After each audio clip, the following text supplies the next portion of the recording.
From years of anxiety to warrior and mentor, Bradley Robinson created the Anxiety Project to help you end your anxiety naturally. Let's mold the new you and let's end anxiety together. Hello and welcome to episode 142 of the Anxiety Project podcast. I am Brad Robinson.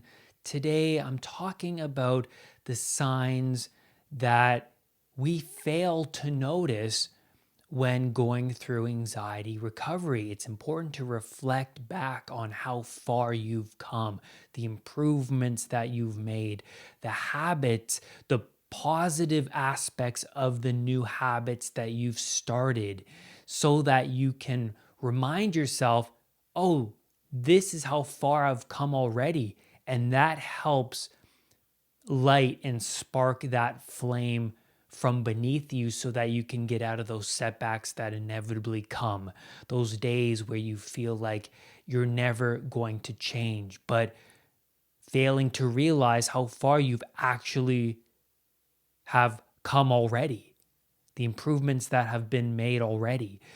But before I get into this episode, last week's episode with Emerald Wilkins, which was absolutely amazing. That interview was phenomenal. She is full of wisdom and full of insights into how we can heal. And talking about the shadow, especially with her, was absolutely powerful. I learned a lot from her, so that was a great episode. A Feeling is Healing leaves a comment on that episode on the YouTube version saying, amazing, so much gratitude to you both. Really interesting to hear two minds who have both really done inner work and live with an intention of wanting to help others. Inspiring. Many thanks. Feeling is Healing. I know you've commented on my stuff many times, and I'm so grateful for your comments and that you follow along and you find this content to be inspiring and useful and insightful, and I'm really grateful. Thank you. Theo says, such a deep and great conversation. Will you do more conversations like this? Yes, I actually would like to. I am always looking out for the next guest, someone I really connect with and who I would find to be greatly informative to you guys. So I'm always open to those conversations, and I most likely will eventually. Yeah.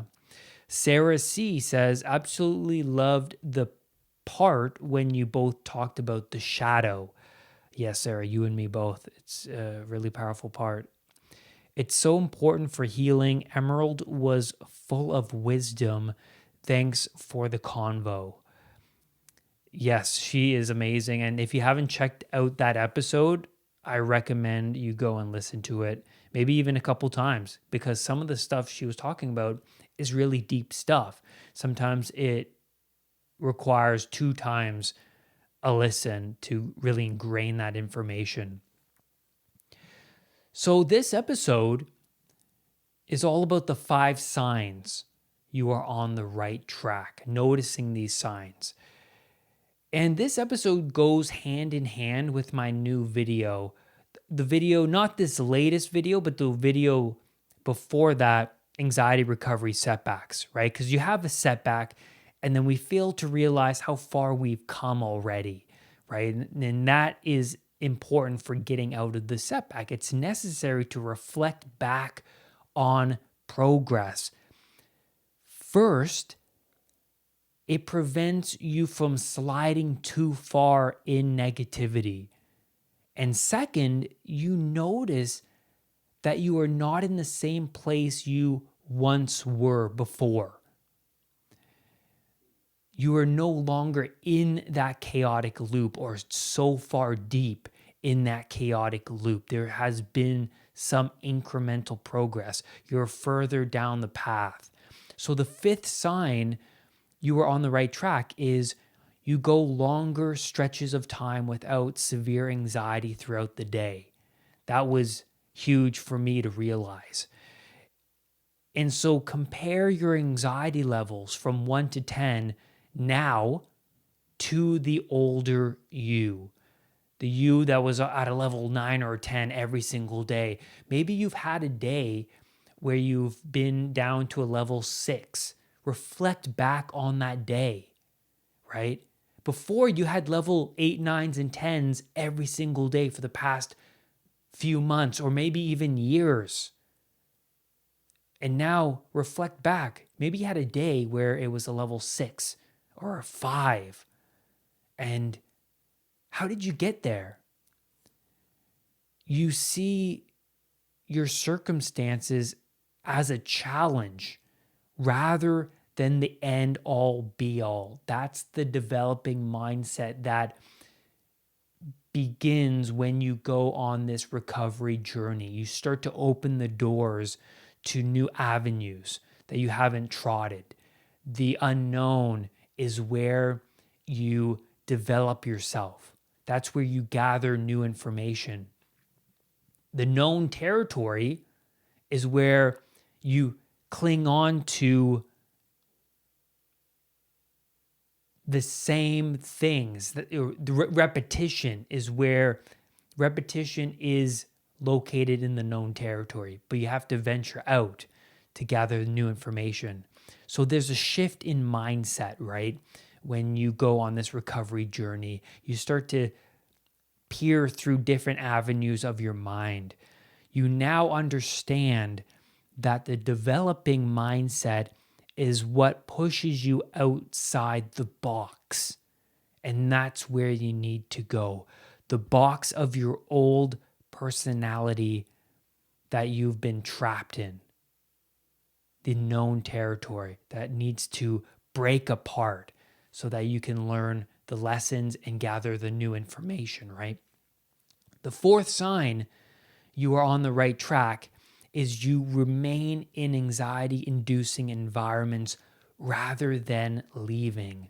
So in times of pain and suffering, we forget how tough we really are. In those tough times, it's crucial to reach down and pull out those old memories of times you overcame a challenge of life threw your way.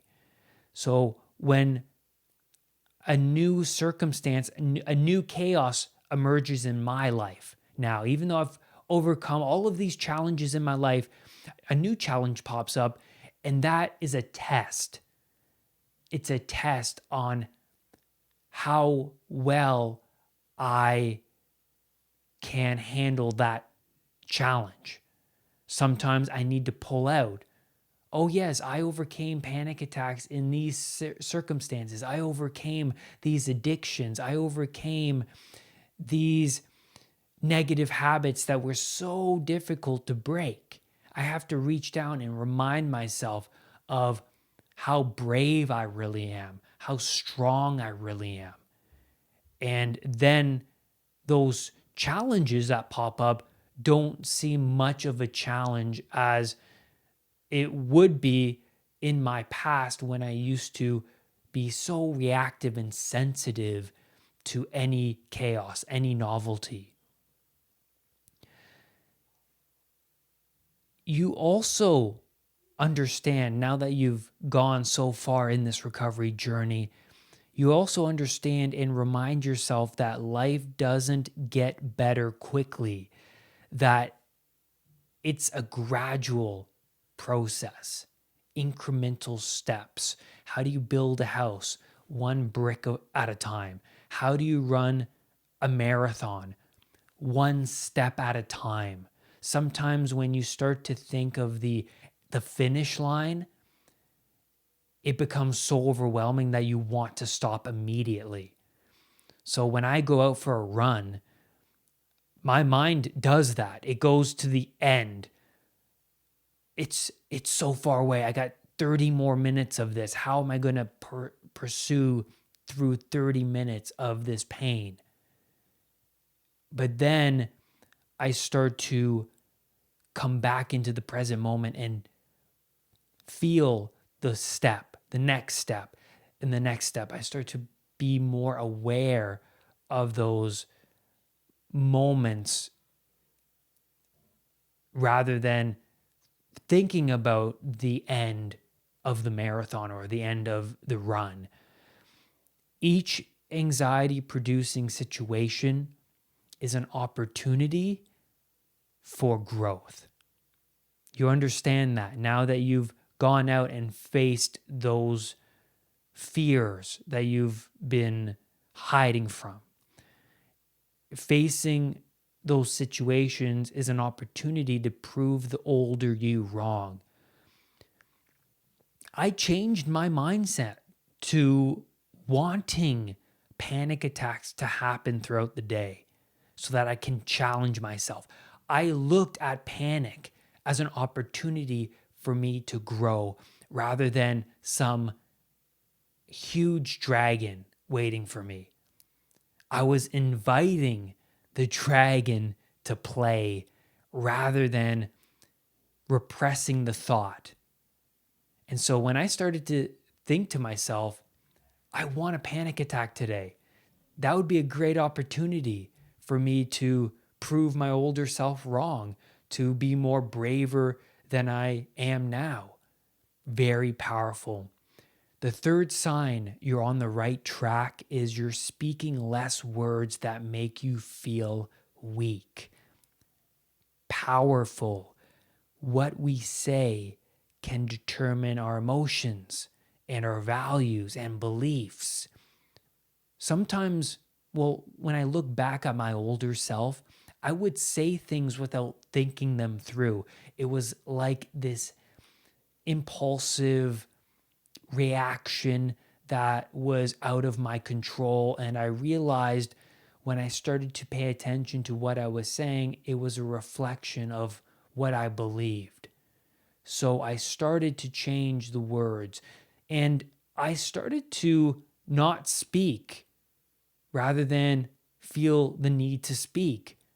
I would observe. If I were to go out with Maggie and her friends, I decided to be more aware, to listen, rather than to feel the need to speak and maybe complain or maybe engage with judgmental observations that someone would bring up. I would not partake. I would listen and maybe even say something that would support this new identity. I would say something that counteracted what they were saying. They would say something judgmental about someone else, and then I would be cognizant of that and then say something like, well, I don't agree. I think that person has nice hair. I like the color of their hair. And that would make me feel empowered, like I didn't have this need to fit in, right? This wanting to fit in. I was my own independent person. And then I also stopped speaking words that supported the victim mentality that I had. So the words like, I will never overcome this. I need you there. I need to stay home. How am I going to handle work today? I can't handle it. How can I? I am weak. I am shy. I am incapable. Also, words that I would regret when speaking with other people. I noticed that I would say something and then regret it. And I would feel like what I said diminished them and raised my ego. And then I also realized that the people I was hanging around were impacting me with their weak beliefs, words they were saying. I would be at home and I would catch their words in my mouth impacting my emotions. And that was huge for me to realize you are who you hang around. You pick up on their mannerisms, you mirror their behaviors and their words. And the words you speak is a reflection of your beliefs. I noticed that when I would take on challenges myself, rather than speak my need for help. And that changed the beliefs of being incapable to being capable. I am capable of these challenges. I am capable of tackling this without the need for these other people that I've always relied on in the past. I can take this anxiety and survive rather than that dependency for them to get through that challenge. The second sign you are on the right track is you reach new heights you thought you could not get to. That was huge for me. And one of the big moments for me was getting into the camera union I thought I could never get into. So if you don't know about my past and you haven't been following with the podcast episodes, or if you have been, you know that I used to avoid going to work all the time. I was afraid of going to work at a new job, especially, and failing. That was massive for me. That was a huge fear. And I avoided going to work. I would stay home. I'd go out with my negative friends and repress those fears. But when I was going through my recovery, I wanted to prove my old self wrong. So I did whatever I could to apply to the camera union, to work hard in getting all those references and taking a camera assistant workshop and putting myself out there. And by the way, when I took that camera assistant workshop, I had a panic attack the first day I sat down in that workshop, and I overcame it. I stayed in the environment. So I got into the union and I got in and I looked at myself thinking, wow, Brad, here's you doing something you thought you could never do in your life. You spent a decade, almost a decade, avoiding work like this, avoiding a challenge. And now you're going to camera assistant workshops and surviving panic attacks and challenging yourself to this new material and putting yourself out there for this new career that you're on. And that was a great reflection for me to notice and recognize in myself, where I felt proud and brave and somebody I never thought I could get to. And so when I hit one of those setbacks, I reflect back on something like that. And I recognize, wow, I got to that point. I went through all of that hell and I persevered past all of those thoughts that were trying to keep me in the same loop I've always been in. And so anxiety could be the challenge you need to improve your personality and then the circumstances in your life. It was a sign for me to kill off all the old ways that I was supporting, the parts of my personality that were not driving me forward. It's what I needed in my life. And so because I was pushing through that perseverance and killing off all the parts that weren't serving me, I got a better career, better friends, better health, and better looks. Because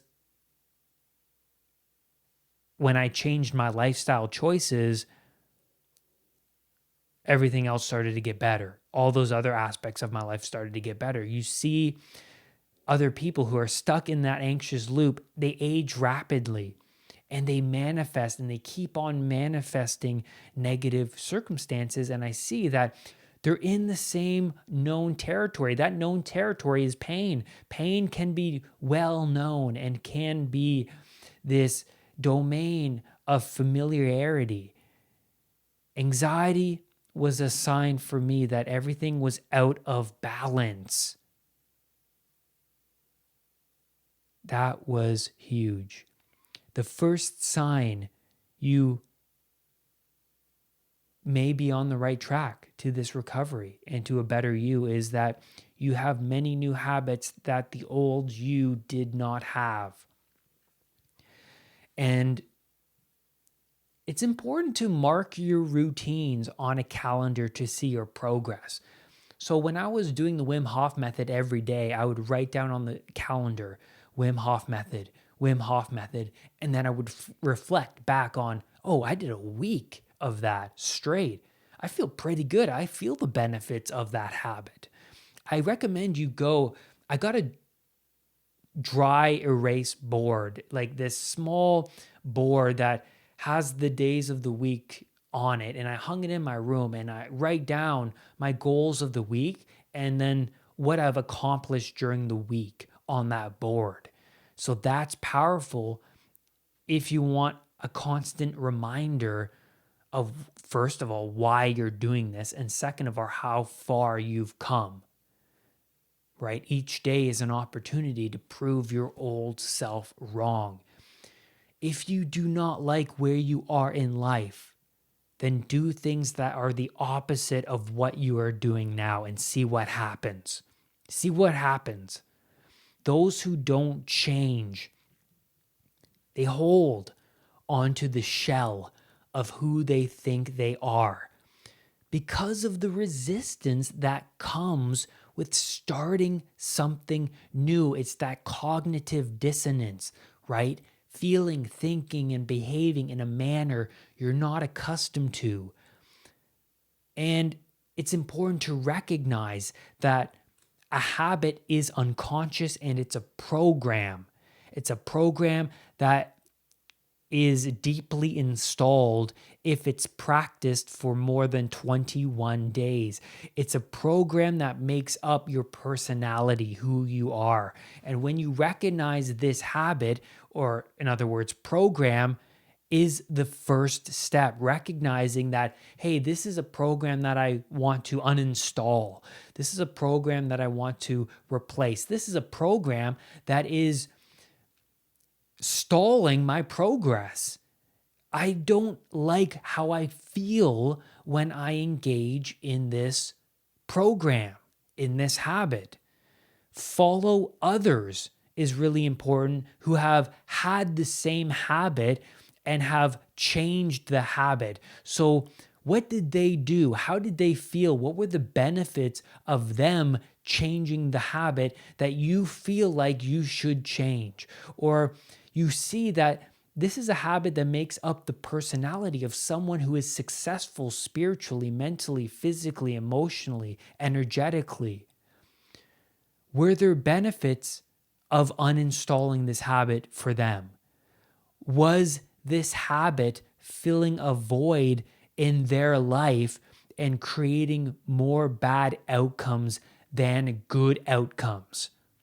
Really important. You recognize in yourself the shift in outcomes when you take on new habits. That's awareness, being aware of the feelings, the emotions that you get from these new habits. This outcome has a positive effect on you. Notice that. You meditate and you feel calmer and more in tune to your surroundings. It prepares you more for the challenges, and you recognize that. Feeling is understanding. It's that spark of insight, right? You see, you feel the benefits. And then, like all new habits, you forget, right? A few days to do it. So you start something, maybe you start meditating, and then you forget a couple days of the week of not doing the habit, and you feel anxious now and remember a time when you meditated. So you feel anxious about failing and not doing the habit repeatedly.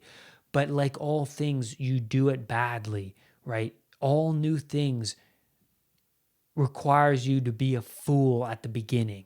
So you go a few days without doing the habit, you feel anxious, but it's important to reflect back on when you did do it, how did you feel? And you've done it already. That's a great thing. You've done it. At least you did something. So do it again.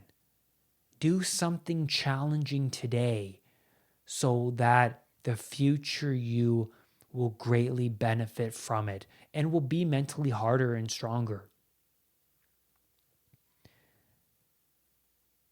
And these habits are a seed. They are a beautiful seed of this growth process.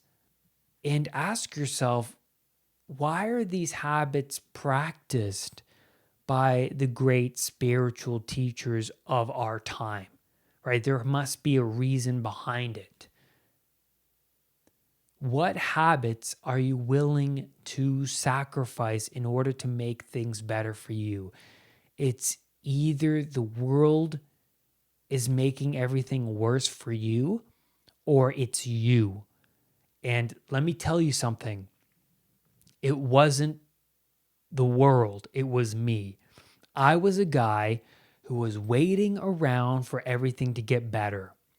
And let me tell you something, it never does unless you are willing to go out in the unknown and change and kill off the parts of you that are not working. And now I'm going to give you a bonus sign of why you are on the right track. The sign is you approach a new habit with the perspective of doing it badly is better than not doing it at all. So you have this mentality now of, well, this is a new habit.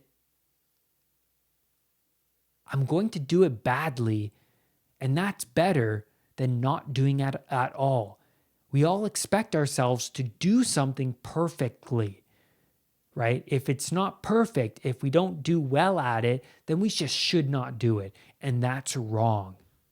That is absolutely wrong. And that's where I'm going to leave you on this podcast episode. Thank you so much for being supporters of the Anxiety Project podcast and my YouTube channel, and being a supporter on my website at unpluganxiety.com. I greatly appreciate it. And lastly, do not let anxiety define who you are. I will see you on the next podcast or video. Bye for now. Brad's powerful anxiety recovery program is now available at unpluganxiety.com. The Anxiety Project program is downloadable and puts the power of anxiety recovery in your own hands. Visit unpluganxiety.com for more details. Recovery starts now.